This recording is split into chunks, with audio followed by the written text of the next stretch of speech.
ಎಲ್ಲರೂ ನಮಸ್ಕಾರ. Welcome back to my YouTube channel Eeranna KSP talks. ಇದೇನಪ್ಪ ಅಂದರೆ ಈ ವಿಡಿಯೋ ಮಾಡೋ ಉದ್ದೇಶ ಏನಂದರೆ, ಈಗೇನು police constable, KSRP, civil, DR, ಅದ KSISF ಇವೇನು ಕಾಲ್ಫಾರ್ಮ್ ಆಗಿದಲ್ಲ 8,000ಕ್ಕಿಂತ ಹೆಚ್ಚು ಹುದ್ದೆಗಳು. ಸೊ ಅದಕ್ಕೆ ಸಂಬಂಧಪಟ್ಟಂಗೆ ಯಾವ ಬುಕ್ಗಳನ್ನ ಓದಬೇಕು. ಫಸ್ಟ್ ಏನಪ್ಪ ಅಂದರೆ ನಾವು ಬಂದ ತಕ್ಷಣ ಏನು ಓದ್ಬೇಕಂತ ಗೊತ್ತಾಗಂಗಿಲ್ಲ. ಸೊ ಅವಾಗ ಫಸ್ಟ್ ಈ ಒಂದು ಕಾಂಪಿಟೇಟಿವ್ ಫೀಲ್ಡಲ್ಲಿ ಏನು ಓದಬೇಕು, ಏನು ಓದಬಾರ್ದು ಅನ್ನೋದು ನಾವು ಅರ್ಥ ಮಾಡ್ಕೋಬೇಕು. ಹೌದಾ? ಸೊ ಅದಕ್ಕೋಸ್ಕರ ಈ ಒಂದು ವಿಡಿಯೋ ಮಾಡ್ತಿರೋ ಉದ್ದೇಶ ಅಂದರೆ, ಯಾರು ಬಿಗಿನರ್ಸ್ ಇದ್ದಿರಲಿಲ್ಲ, ಪ್ರೆಸೆಂಟ್ ಇವಾಗ ಯಾರು ಬಂದಿದ್ದಿರಲ್ಲ, ಸೊ ಅವರಿಗೆ ಯಾವ್ಯಾವ ಬುಕ್ಸ್ಗಳನ್ನ ಓದಬೇಕು. ಮತ್ತು ಆಲ್ರೆಡಿ ಓದಿರ್ತೀರಿ, ಹೌದಾ, 1 ವರ್ಷ 2 ವರ್ಷ ಆಲ್ರೆಡಿ ಓದಿರ್ತಿರಲ್ಲ, ಅವ್ರು ಯಾವ ಥರ ಬುಕ್ಸ್ಗಳನ್ನ ಈ ಟೈಮಲ್ಲಿ ಯಾವ್ಯಾವ ಬುಕ್ಸು ಯಾವ ಥರ ರಿವಿಷನ್ ಮಾಡ್ಬೇಕು ಅನ್ನೋದು ಸಂಬಂಧಪಟ್ಟಂಗೆ ಈ ಒಂದು ವಿಡಿಯೋದಲ್ಲಿ ಡಿಸ್ಕಷನ್ ಮಾಡೋಣ.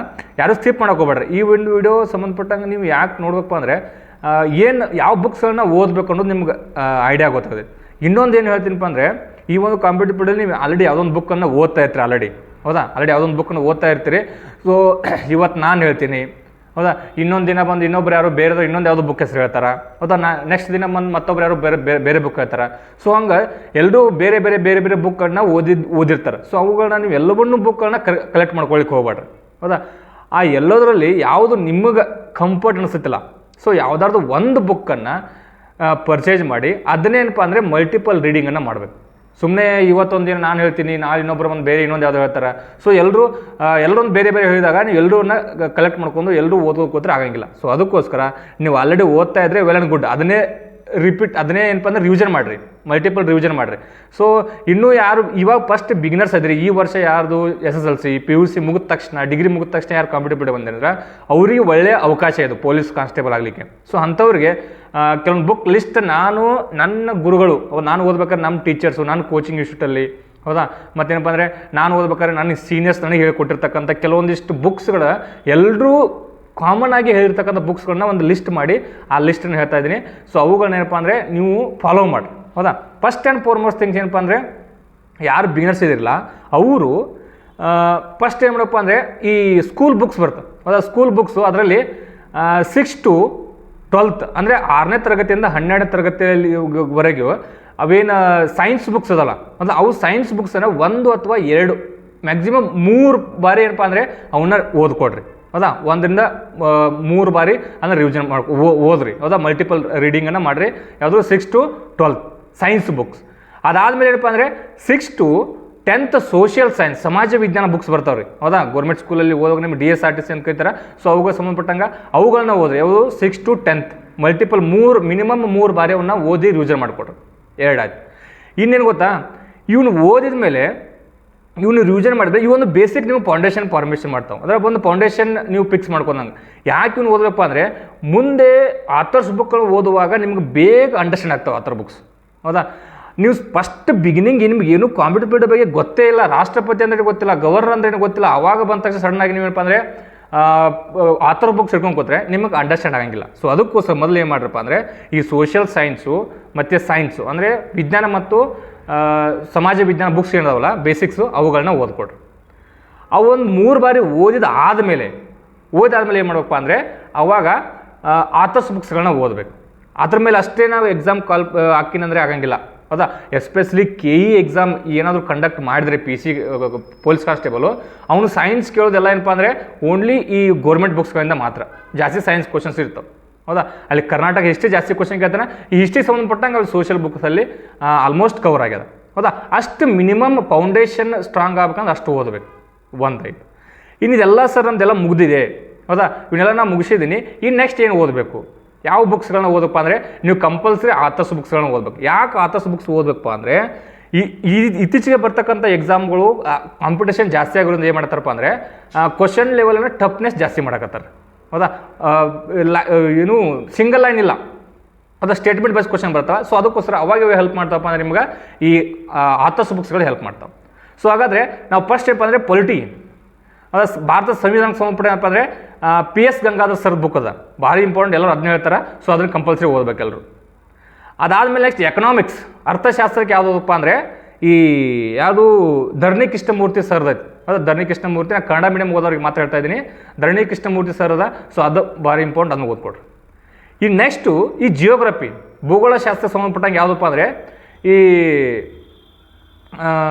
ರಂಗನಾಥ್ ಸರ್ ಹೌದಾ. ರಂಗನಾಥ್ ಸರ್ದು ಬುಕ್ಸ್ ಅದಾವೆ, ಅವು ಸಪ್ರೇಟ್ ಕರ್ನಾಟಕ ಜಿಯೋಗ್ರಫಿ, ಭಾರತ ಏನು ಇಂಡಿಯನ್ ಜಿಯೋಗ್ರಫಿ ಮತ್ತು ಫಿಸಿಕಲ್ ಜಿಯೋಗ್ರಫಿ ಅಂತ ಸಪ್ರೇಟ್ 3 ಬುಕ್ಸ್ ಅದಾವೆ ಅವು ರಂಗನಾಥ್ ಸರ್, ಹೌದಾ. ಸೊ ಅವುಗಳನ್ನ ಓದ್ಕೊಡು. ನಾನು ಯಾಕೆ ಹೇಳಕತ್ತೀನಪ್ಪ ಅಂದರೆ, ಈ ಯಾರು ಮೊನ್ನೆ ಆ್ಯಕ್ಚುಲಿ ನಾವು KS ಪ್ರಿಲಿಮ್ಸ್, ಹೌದಾ, ಪಾಸಾಗಿ ಮೇನ್ಸ್ ಎಕ್ಸಾಮನ್ನು ಬರೆದಿದ್ವಿ, ನಾನು ಬರೆದಿದ್ದೆ. ಸೊ ಅವಾಗ ಏನಪ್ಪ ಅಂದರೆ ಈ ಬುಕ್ಸ್ ಭಾಳ ಹೆಲ್ಪ್ ಆಗ್ತವೆ, ಹೌದಾ. ಬಟ್ ಏನಪ್ಪ ಅಂದರೆ ಇಂಟರ್ವ್ಯೂ ಕ್ವಾಲಿಫೈ ಆಗಿಲ್ಲ, ಬಟ್ ಪ್ರಿಲಿಮ್ಸನ್ನು ಪಾಸ್ ಮಾಡಿ ಮೇನ್ಸ್ ಬರೆದಿದ್ದೆ. ಸೊ ಈ ಬುಕ್ಗಳು ಅಲ್ಲಿ ಭಾಳ ಹೆಲ್ಪ್ ಆದವು ನಮ್ಗೆ, ಹೌದಾ. ಅಂದರೆ ಟಫ್ನೆಸ್ ಜಾಸ್ತಿ ಆದಂಗೆ ಹೋದಂಗೆ ಇವು ಏನಪ್ಪ ಅಂದರೆ ಅವು ಆ ಥರದ ಬುಕ್ಸ್ ಭಾಳ ಹೆಲ್ಪ್ ಆಗ್ತವೆ. ಸೊ ಜಿಯೋಗ್ರಫಿಗೆ ರಂಗನಾಥ್ ಬುಕ್ನ ಓದ್ಬೇಕೆಲ್ಲರು, ಹೌದಾ. ನೆಕ್ಸ್ಟ್ ಅದಾದಮೇಲೆ ಈ ಮೆಂಟಲ್ ಎಬಿಲಿಟಿ, ಹೌದಾ. ಮೆಂಟಲ್ ಎಬಿಲಿಟಿಗೆ ಯಾವುದಪ್ಪ ಅಂದರೆ ಫಸ್ಟ್ ಆ್ಯಂಡ್ ಫಾರ್ಮೋಸ್ಟ್ ಥಿಂಗ್ ಏನು ಮಾಡೋಕ್ಕೆ ಗೊತ್ತಾ ನೀವು, ಮೆಂಟಲ್ ಎಬಿಲಿಟಿಗೆ ಯಾರೂ ಕೂಡ ಹೆದರೋ ಅವಶ್ಯಕತೆ ಇಲ್ಲ. ಮೆಂಟಲ್ ಎಬಿಲಿಟಿ ಹಳೆ ಓಲ್ಡ್ ಕ್ವಶನ್ಸ್ ಪೇಪರ್ಸ್ಗಳಲ್ಲಿ ಯಾವ್ಯಾವ ಕ್ವಶನ್ಸ್ಗಳು ಬಂದಿದ್ದಾವಲ್ಲ, ಸೊ ಅವುಗಳನ್ನ ಪ್ರಾಕ್ಟೀಸ್ ಮಾಡಿ. ಅದಾದಮೇಲೆ ಇನ್ನೊಂದೇನಪ್ಪ ಅಂದರೆ ನಿಂಗಪ್ಪ ಸರ್ದು ಒಂದು ಮೆಂಟಲ್ ಎಬಿಲಿಟಿ ಬುಕ್ ಅದ, ಹೌದಾ. ನಿಂಗಪ್ಪ ಸರ್ದು ಒಂದು ಮೆಂಟಲ್ ಎಬಿಲಿಟಿ ಬುಕ್ ಅದ. ಸೊ ಅದನ್ನು ನೀವು ಓದ್ಬೋದು, ಹೌದಾ, ಅದನ್ನು ಪ್ರಾಕ್ಟೀಸ್ ಮಾಡ್ಬೋದು. ಅದಾದಮೇಲೆ ನೆಕ್ಸ್ಟ್ ಏನಪ್ಪ ಅಂದರೆ ಈ ಎನ್ವಿರಾನ್ಮೆಂಟ್ ಏನಾದರೂ ನೀವು ಓದಬೇಕಂದ್ರೆ ಭೈರಪ್ ಸರ್ ಒಂದು ಎನ್ವಿರಾನ್ಮೆಂಟ್ ಬುಕ್ ಅದ. ಸೊ ಅದನ್ನು ಓದ್ಬೋದು, ಬಟ್ ಅದು ಜಾಸ್ತಿ ಏನಪ್ಪ ಅಂದರೆ UPSC ಲೆವೆಲ್ ಓದುವಂಥದ್ದು ಬುಕ್ ಅದು. ಸೊ ನಿಮ್ಗೆ ಅಷ್ಟೇನು ಅವಶ್ಯಕತೆ ಇಲ್ಲ ಅಂತ ಅನ್ಸತಿ, ಬಟ್ ನಾವು ಒಂದು ನಿಮಗೆ ಬುಕ್ಸ್ ಇದೆ. ಅದಾದಮೇಲೆ ಹಿಸ್ಟ್ರಿ, ಕರ್ನಾಟಕ ಹಿಸ್ಟ್ರಿ ಕ್ವಶನ್ಸನ್ನು ಕೇಳ್ತಾ ಇರ್ತಾನೆ ಭಾಳ. KE ಎಕ್ಸಾಮ್ ನಾವು ಏನಂಗೆ ಕಂಡಕ್ಟ್ ಮಾಡಿದರೆ ಕರ್ನಾಟಕ ಹಿಸ್ಟ್ರಿಗೆ ಯಾವುದಪ್ಪ ಅಂದರೆ ಈ ಶರಣಯ್ಯ ಬಂಡಾರಿಮಠ ಸರ್ ಕರ್ನಾಟಕ ಹಿಸ್ಟ್ರಿ ಒಂದು ಕ್ವಶನ್ ಏನು ಬುಕ್ ಚೆನ್ನಾಗಿದೆ. ಸೊ ಅದನ್ನೊಂದು ಓದ್ಕೊಡ್ರಿ. ಇಲ್ಲಪ್ಪ ಅಂದರೆ ಇನ್ನೊಂದು ಯಾವುದಪ್ಪ ಅಂದರೆ ಈ ಸೆಕೆಂಡ್ PUC, ಹೌದಾ, ಸೆಕೆಂಡ್ PUC ಹಿಸ್ಟ್ರಿ ಬುಕ್ ಓದ್ಬೇಕ್ರಿ ಕಂಪಲ್ಸರಿ. ಅದು ಭಾರಿ ಇಂಪಾರ್ಟೆಂಟ್ ಬುಕ್ ಅದು. ಸೆಕೆಂಡ್ PUC ಹಿಸ್ಟ್ರಿ ಬುಕ್ಕನ್ನು ಓದ್ಬೇಕು ಕಂಪಲ್ಸರಿ ಎಲ್ಲರೂ.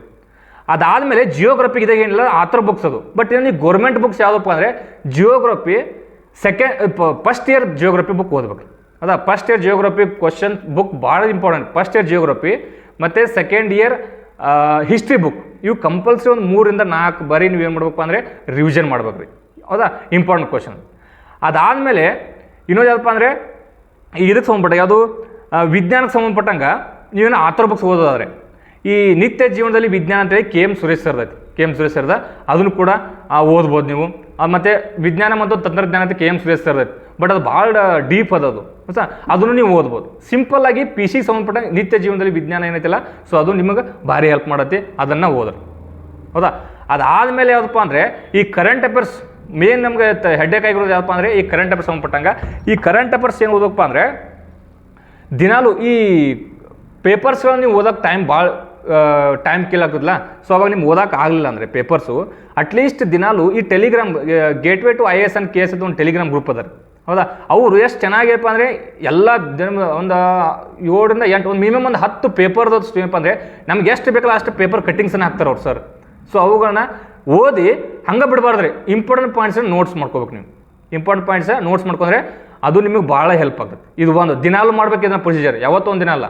ಅದಾದಮೇಲೆ ಮಂತ್ಲಿ ಮ್ಯಾಗ್ಜಿನ್ ಬರುತ್ತೆ, ಹೌದಾ. ಮಂತ್ಲಿ ಮ್ಯಾಗ್ಜಿನ್ ಯಾವುದಾದ್ರೂ ಒಂದು ಸ್ಪರ್ಧಾ ವಿಜೇತ ಆಗಿರ್ಬೋದು ಅಥವಾ ಈ KS ಜಾಸ್ತಿ ಏನಪ್ಪ ಅಂದರೆ ಒಳ್ಳೆ ಆನ್ಸರ್ ರೈಟಿಂಗ್ ಹೆಲ್ಪ್ ಆಗ್ಬೇಕಂದ್ರೆ ಅರಿವು ಮ್ಯಾಗ್ಜಿನ್ ಬರೋದ.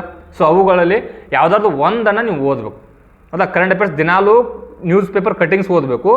ನೆಕ್ಸ್ಟ್ ಏನಪ್ಪ ಅಂದರೆ ಒಂದು ಯಾವುದಾದ್ರು ಮ್ಯಾಗ್ಝಿನ್ಸನ್ನು ಓದಬೇಕು, ಹೌದಾ, ಕರೆಂಟ್ ಅಫೇರ್ಸ್ ಸಂಬಂಧಪಟ್ಟಾಗ.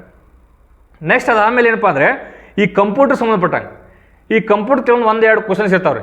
ಕಂಪ್ಯೂಟರ್ ಸಂಬಂಧ 1-2 ಕ್ವಶನ್ಸ್ ಏನು ಮಾಡಬೇಕು ಅಂದರೆ ಜಸ್ಟ್ ಡೈ ಸೀರೀಸಲ್ಲಿ ಕಂಪ್ಯೂಟರ್ ಒಂದು ಬರೋದು ಆಲ್ಮೋಸ್ಟ್ ರಿಪೀಟ್ ಕ್ವಶನ್ಸ್ ಇರ್ತಾವೆ ಕಂಪ್ಯೂಟರ್, ಹೌದಾ. ಅಲ್ಲೇ ಏನು ಮಾಡಬೇಕು ಡೈ ಸೀರೀಸಲ್ಲಿ ಇರ್ತಕ್ಕಂಥ ಕ್ವಶನ್ಸ್ಗಳು ಎಷ್ಟು ಇದಾವಲ್ಲ, ಸೊ ಅವು ಕ್ವಶನ್ಸ್ಗಳನ್ನ ಬಿಡಿಸ್ಬೇಕು. ಡೈ ಸೀರೀಸ್ ಕಂಪ್ಯೂಟರ್ ಸಂಬಂಧಪಟ್ಟಾಗ ಮಾತ್ರ ಡೈ ಸೀರೀಸ್ ಇರ್ತಾಯಿದೆ. ಅದಾದಮೇಲೆ ಏನಿದೆ ಯಾವುದಪ್ಪ ಅಂದರೆ ಇಷ್ಟೇನಪ್ಪ ಅಂದರೆ ನಿಮ್ಗೆ ಬುಕ್ಸ್ಗಳು ಗೊತ್ತಿರ್ಬೇಕು. ಇನ್ನು ನೆಕ್ಸ್ಟ್ ಇವೆಲ್ಲ ಬುಕ್ಸ್ಗಳನ್ನು ಓದಿದ ಮೇಲೆ ಇನ್ನು ಏನು ಮಾಡೋಕ್ಕಪ್ಪ ಅಂದರೆ ಕ್ವಶನ್ಸ್ ಪೇಪರ್ಸ್ಗಳನ್ನ ಬಿಡಿಸ್ಬೇಕು. ಮೋಸ್ಟ್ ಇಂಪಾರ್ಟೆಂಟ್ ಕ್ವಶನ್ ಪೇಪರ್ಸ್ಗಳನ್ನ ಬಿಡಿಸ್ಬೇಕು. ಅದು ಕ್ವಶನ್ ಪೇಪರ್ ಯಾವಪ್ಪ ಅಂದರೆ ಈ ಪ್ರಾಕ್ಟೀಸ್ ಟೆಸ್ಟ್ ಬಿಡಿಸೋಕ್ಕಿಂತನೂ ಓಲ್ಡ್ ಕ್ವಶನ್ಸ್ಗಳನ್ನ ಬಿಡಿಸ್ಬೇಕು. ಆ ಓಲ್ಡ್ ಕ್ವಶನ್ಸ್ ಏನಾದರೂ ನಿಮಗೆ ಒಂದೇ ಕಡೆ ಸಿಗಬೇಕಂದ್ರೆ ಅಂದರೆ ಮಿನಿಮಮ್ ಎಷ್ಟು ಒಂದು 14,000 ಕ್ವಶನ್ಸ್ ಸಪ್ರೇಟ್ ಹಿಸ್ಟ್ರಿ ಬೇರೆ, ಎಕನಾಮಿಕ್ಸ್ ಬೇರೆ, ಜಿಯೋಗ್ರಫಿ ಬೇರೆ, ಹಿಂಗೆ ಸಪ್ರೇಟ್ ಏನಪ್ಪ ಅಂದರೆ ಕ್ವಶನ್ಸ್ಗಳಿದಾವೆ. ಮಿನಿಮಮ್ ಏನಪ್ಪ ಅಂದರೆ ಒಂದು 14,000 ಕ್ವಶನ್ಸ್ ಆನ್ಸರ್ಸ್ ಅದಾವ. ಅದು ಯಾವುದಪ್ಪ ಅಂದರೆ ಈ ರುದ್ರಾಣಿ ಒಂದು ಬುಕ್ ಬರುತ್ತೆ ರೀ, ಹೌದಾ. ರುದ್ರಾಣಿ ಒಂದು ಬುಕ್ ಬರುತ್ತೆ. ಅದರಲ್ಲಿ ನಿಮ್ಗೆ ಎಲ್ಲ ಸಬ್ಜೆಕ್ಟ್ ವೈಸ್ ಕ್ವಶನ್ಸ್ಗಳಿದಾವೆ. ಸೊ ಅವುಗಳನ್ನು ನೀವು ಓದ್ರಿ, ಹೌದಾ. ಅವನ್ನ ದಿನಾಲು ಒಂದು 100 ಕ್ವಶನ್ಸ್ ಅಂತ ಕಂಪಲ್ಸರಿ ಬಿಡಿಸ್ಬೇಕು, ಆಯ್ತಾ. ಸೊ ಇಷ್ಟು ಏನಪ್ಪ ಅಂದರೆ ಇವು ಬುಕ್ಗಳು ಮಿನಿಮಮ್ ಇಷ್ಟು ಬುಕ್ಗಳನ್ನ ನೀವು ಓದಬೇಕು. ಮಿನಿಮಮ್ ಇಷ್ಟು ಬುಕ್ಗಳಿಗೆ ಸಂಬಂಧಪಟ್ಟಂಗೆ ನೀವು ಕಲೆಕ್ಟ್ ಮಾಡ್ಕೊಂಡು ಹೋದ್ರಿ. ಇದೇ ನಾ ಹೇಳ್ತಿರೋ ಇದೇ ಪಾಯಿಂಟ್ ಅಲ್ಲ, ಹೌದಾ, ಇದೇ ಪಾಯಿಂಟ್ ಅಲ್ಲ. ಎಷ್ಟೋ ಜನ ಆಲ್ರೆಡಿ ಬೇರೆ ಬೇರೆ ಬುಕ್ಸ್ಗಳನ್ನ ಓದ್ತಿರ್ತೀರಿ, ಹೌದಾ, ಬೇರೆ ಬೇರೆ ಆಥರ್ಸ್ಗಳ ಬುಕ್ಸ್ಗಳನ್ನ ಓದ್ತಿರ್ತೀರಿ. ಸೊ ಅವನ್ನೇ ಕಂಟಿನ್ಯೂ ಮಾಡಿರಿ. ಮತ್ತು ಇವ್ನು ಹೇಳಿದ ಅಂತೇಳಿ ಇದನ್ನು ತೊಗೊಂಡೋಗಿ ಮತ್ತೆ ಅದನ್ನ ಓದೋದ, ಇವ್ನು ತೊಗೊಂಡೋಗಿ ಓದೋದಲ್ಲ. ಅವನ್ನೇ ಏನಪ್ಪ ಅಂದರೆ ಮಲ್ಟಿಪಲ್ ರೀಡಿಂಗ್ ಮಾಡಿರಿ. ನಾ ಇಲ್ಲಿವರೆಗೂ ಹೇಳಿದ್ದು ಯಾರಿಗಪ್ಪ ಅಂದರೆ ಇದು ಹೊಸಬ್ರು ಇಲ್ಲಿವರೆಗೂ ಯಾವುದು ಬುಕ್ಸ್ಗಳನ್ನ ಖರೀದಿ ಮಾಡಿಲ್ಲ ಮತ್ತು ಇವಾಗ ಓದಕ್ಕೆ ಬಂದಿದ್ದಾರಲ್ಲ, ಸೊ ಅವ್ರೇನಪ್ಪ ಅಂದರೆ ಈ ಬುಕ್ಗಳನ್ನು ಓದೋದು ಒಳ್ಳೆಯದು, ಹೌದಾ. ನಿಮಗೆ ಎಕ್ಸಾಮ್ಗೆ ಏನಪ್ಪ ಅಂದರೆ ಹೆಲ್ಪ್ ಆಗ್ತದೆ. ಸೊ ಇಷ್ಟೇ ನನಗೆ ನಮ್ಮ ಟೀಚರ್ಸ್ ಹೇಳಿದ್ದು ಅಥವಾ ನಮ್ಮ ಸೀನಿಯರ್ಸ್ ಹೇಳಿದ್ದು, ನಾನು ಓದಿ ನನಗೆ ಹೆಲ್ಪ್ ಆಗಿದ್ದು ಸಂಬಂಧಪಟ್ಟಂಗೆ ನಾನು ಈ ಒಂದು ಲಿಸ್ಟನ್ನು ಹೇಳೋಕ್ಕೆ ಪ್ರಯತ್ನ ಮಾಡಿದ್ದೀನಿ. ಅದಾದಮೇಲೆ ಇಷ್ಟೆಲ್ಲ ಓದಿ ಮಾಡಪ್ಪ ಅಂದ್ರೆ ಒಂದು 2 ರೀಡಿಂಗ್ ಮಾಡಿ, 3ನೇ ರೀಡಿಂಗಲ್ಲಿ ಏನಪ್ಪ ಅಂದರೆ ಶಾರ್ಟ್ ನೋಟ್ಸನ್ನು ಮಾಡಿಕೊಡ್ರಿ. ಯಾಕೆ ಶಾರ್ಟ್ ನೋಟ್ಸ್ ಮಾಡ್ಕೋಬೇಕು ಅಂದರೆ, ಈಗ PS ಗಂಗಾಧರ್ ಬುಕ್ ಅದಪ್ಪ ಪಾಲಿಟಿಗೆ, ಅದು ಏನಪ್ಪ ಅಂದರೆ ದಪ್ಪ ಭಾಳ ಅದ. ಸೊ ಅದನ್ನು ನೀವು ಎಕ್ಸಾಮ್ ಹಿಂದಿನ ದಿನ ಅಥವಾ ಎಕ್ಸಾಮ್ ಒಂದು ವೀಕ್ ಇರ್ತಾಗ ಓದೋಕ್ಕಾಗಿಲ್ಲ. ಅವಾಗ ಏನಪ್ಪ ಅಂದರೆ ಶಾರ್ಟ್ಸ್ ನೋಟ್ಸ್ ನಿಮ್ಗೆ ಭಾಳ ಹೆಲ್ಪ್ ಆಗ್ತಾವೆ. ಈ ಶಾರ್ಟ್ಸ್ ನೋಟ್ಸ್ ಹೆಂಗೆ ಮಾಡಬೇಕಪ್ಪ ಅಂದರೆ ಅದು ಯಾವಾಗ ಗೊತ್ತಾಗೈತಿ, ನೀವು ಕ್ವಶನ್ ಪೇಪರ್ ಬಿಡಿಸಿದಾಗ ಮಾತ್ರ, ಹೌದಾ. ಅಲ್ಲಿವರೆಗೂ ಗೊತ್ತಾಗಿಲ್ಲ, ಸುಮ್ಮನೆ ಏನೇನೋ ನೋಟ್ಸ್ ಮಾಡ್ಕೋತ ಬಾರ್ದು, ಹೌದಾ. ಸೊ ಇಷ್ಟೇನಪ್ಪ ಅಂದರೆ ಯಾವ ಬುಕ್ಸ್ ಓದಬೇಕು, ಯಾವ ಥರ ರಿವಿಷನ್ ಮಾಡಬೇಕು ಅನ್ನೋದು, ಶಾರ್ಟ್ ನೋಟ್ಸ್ ಯಾವ್ದು ಮಾಡಬೇಕು ಅನ್ನೋದಕ್ಕೆ ಸಂಬಂಧಪಟ್ಟಂಗೆ ಇಷ್ಟು ವಿಡಿಯೋ ಮಾಡ್ಬೇಕಂತ ಅನ್ಕೊಂಡಿದ್ದೆ. ಏನಾದರೂ ಡೌಟ್ಸ್ ಇದ್ದರೆ ಕಮೆಂಟ್ ಹಾಕ್ರಿ. ಮತ್ತು ಯಾರಾದರೂ ನಿಮ್ಮ ಫ್ರೆಂಡ್ಸ್ ಇವಾಗ ಹೊಸವಾಗಿ ಯಾರು ಓದ್ತಿದ್ರು, ಯಾವ ಬುಕ್ಸ್ ಓದಬೇಕು ನಿಮ್ಮ ಯಾರು ಕೇಳಿರ್ತಾರ ಅಥವಾ ಅವ್ರು ಯಾರು ಕನ್ಫ್ಯೂಷನ್ ಇರ್ತಾರೆ ಅಂಥವ್ರಿಗೆ ಈ ಒಂದು ವಿಡಿಯೋನ ಶೇರ್ ಮಾಡಿರಿ ಅಂತ ಹೇಳ್ತಾ ಈ ವಿಡಿಯೋನ ಇಲ್ಲಿ ಮುಗಿಸ್ತಾ ಇದ್ದೀನಿ. ಜೈ ಹಿಂದ್, ಜೈ ಕರ್ನಾಟಕ.